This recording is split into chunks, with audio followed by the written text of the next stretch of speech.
हर हर महादेव।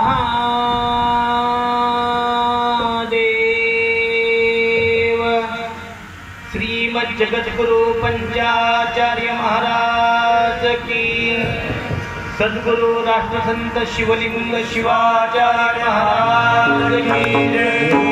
बोलो रे भाई सब संतन की जय। हर हर महादेव।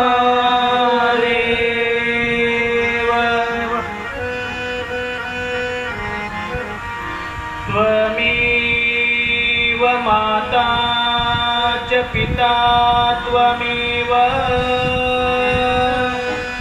त्वमेव बन्धुश्च सखा त्वमेव,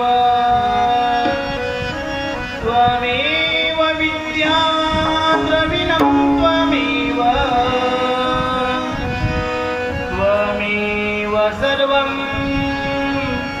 मम देव देव।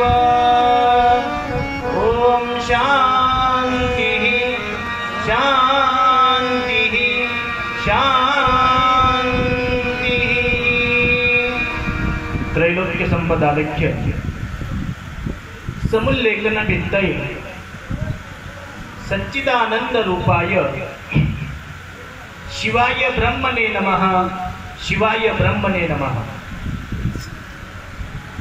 प्रातस्मरणीय सच्चित आनंद स्वरूप भगवान शिव परमात्मा यांच्या पावन आणि दिव्य चरणकमली अनंत कोटी साष्टांग प्रणिपात करून या धर्म व्यासपीठावर विराजित सद्गुरु शतस्थल ब्रह्मी 108 वसुंधरा रत्न राष्ट्रसंत शिवलिंग शिवाचार्य महास्वामीजी यांच्या पावन आणि दिव्य चरणी अनंत कोटी साष्टांग प्रणिपात करून या पवित्र धर्म व्यासपीठावर विराजित असणारे श्री महाराष्ट्र राज्याचे माजी मुख्यमंत्री श्री सन्माननीय अशोकरावजी चव्हाण साहेब तथा त्यांच्या सौभाग्यवती, या व्यासपीठावर उपस्थित समस्त राजकीय पीठ तथा धार्मिक पीठ एवं या ठिकाणी अर्धापूर भोकर बारड परिसरातून आलेले सर्व भाविक सद्भक्तगण, या ठिकाणी मला माहित आहे आपण सर्वजण आप्पांचे विचार ऐकण्याकरता आतुरतेने वाट पाहत आहात, पण त्याच्यामध्ये माझ्याजवळ माईक आलेला आहे आणि म्हणून या धर्म व्यासपीठाच्या माध्यमातून तमसो मा ज्योतिर्गमय मृत्योर्मा अमृतम गमय, जन्माला आलेल्या प्रत्येक व्यक्तीला तमगुणावर विजय प्राप्त करता यायला पाहिजे आणि त्या तमगुणावर विजय प्राप्त करण्याकरता आपल्याला आशीर्वादाची नितांत गरज असते। आशीर्वादाचे अनेक प्रकार असतात, कोणी नमस्कारात्मक आशीर्वाद घेत असतं, कोणी वस्तू निर्देशात्मक आशीर्वाद घेत असतं, तर कोणी निर्देशात्मक आशीर्वाद घेत असतं। या सर्व प्रकारच्या आशीर्वादाची ओळख ज्या तत्वातून होते त्या तत्वाला गुरुतत्व असं म्हणतात आणि त्या तत्वाचं आगमन या ठिकाणी झालेलं आहे, ते व्यासपीठावर विराजित आहे। शास्त्र असं सांगतं, न सा सभा यत्र वृद्धान वर्तन्ते, ज्या ठिकाणी वृद्ध नाही, वृद्ध या शब्दाचा अर्थ काय होतो? वृद्ध शब्दाचा अर्थ अमरकोशामध्ये अनेक अर्थाने आलेला आहे।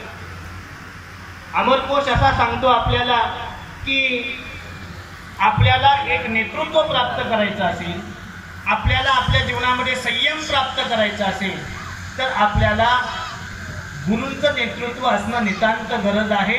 ज्ञानोबा माऊली म्हणतात, गुरु हा संत कोळीचा राजा। संतांना सुद्धा संतत्व देण्याची शक्ती म्हणजे कर्तुम, अकर्तुम आणि अन्यथा कर्तुम या 3 प्रकारच्या शक्ती ज्या ठिकाणी विराजित असतात त्या तत्वाला गुरुतत्व असं म्हणतात आणि त्या तत्वाचं आगमन झाल्यामुळं आता श्री सन्माननीय साहेब बोलले, साधू संत येती घरा तोची दिवाळी दसरा. आपल्या जीवनामध्ये दिवाळे आणखी काही प्रकाशात्मक कार्य करायचं असेल तर त्या ठिकाणी आपल्याला सद्गुरूंचा आशीर्वाद हवा असतो. आणि म्हणून सद्गुरूंचा आशीर्वाद प्राप्त झाला की परिणाम काय होतो पहा. माना कि माना अंधेरा बहुत घना है मगर दिया जलाना कहा मना है. आणि म्हणून या ठिकाणी या पवित्र धर्मपीठावर एक गुरुतत्वाचा दीप या ठिकाणी प्रज्वलित केलेला आहे. आणि या दीपाच्या प्रकाशामध्ये आपल्यावर आलेलं संकट असेल. एका ठिकाणी कवी म्हणतो, संत आणि वसंत एकसारखे असतात.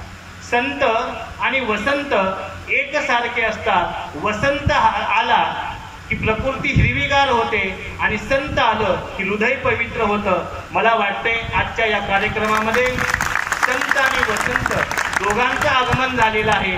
त्यामुळं आपली धरती निश्चितच हिरवीगार झाल्याशिवाय राहणार नाही. आनंदी आनंद गडे, इकडे तिकडे चोहीकडे, वरती खाली मोद भरे, आनंदी आनंद गडे. अशाच पद्धतीचं कार्य या धर्मपीठाच्या माध्यमातून दिला जाणारा संदेश तो आपल्या सर्वांना नितांत गरजेचा आहे. आत्तापर्यंत या ठिकाणी सद्गुरू राष्ट्रसंत शिवलिंग शिवाचार्य गुरुमाऊली यांच्या कार्याबद्दल बोलावं इतका मी महान नाही आहे. कारण कालिदास एका ठिकाणी बोलतात, मी नेहमी सांगत असतो, गगनम गगनाकारम सागरम सागरा एव राम रावण योर युद्धम राम रावणा एव. गगन कसं आहे, गगनाला उपमा देता येत नाही. गगन हे गगनासारखंच आहे, सागर सागरासारखाच आहे. राम आणि रावणाचं युद्ध कसं आहे तर राम आणि रावणाच्या युद्धासारखंच आहे, त्याला उपमा देता येत नाही. त्याच पद्धतीनं सद्गुरू शिवलिंग शिवाचार्य गुरुमाऊली यांचं कार्य कसं आहे तर शिवलिंग शिवाचार्य महास्वामीजींच्या सारखंच आहे, त्याला कोणतीही उपमा देता येणार नाही. अशा दीपस्तंभाचा आशीर्वाद या ठिकाणी आपल्याला प्राप्त होतोय. आणि त्याच संतांच्या कार्याचा मागोवा घेऊन या ठिकाणी श्री सन्माननीय अशोकरावजी चव्हाण साहेबांनी या ठिकाणी तो कार्यक्रम आयोजित केला.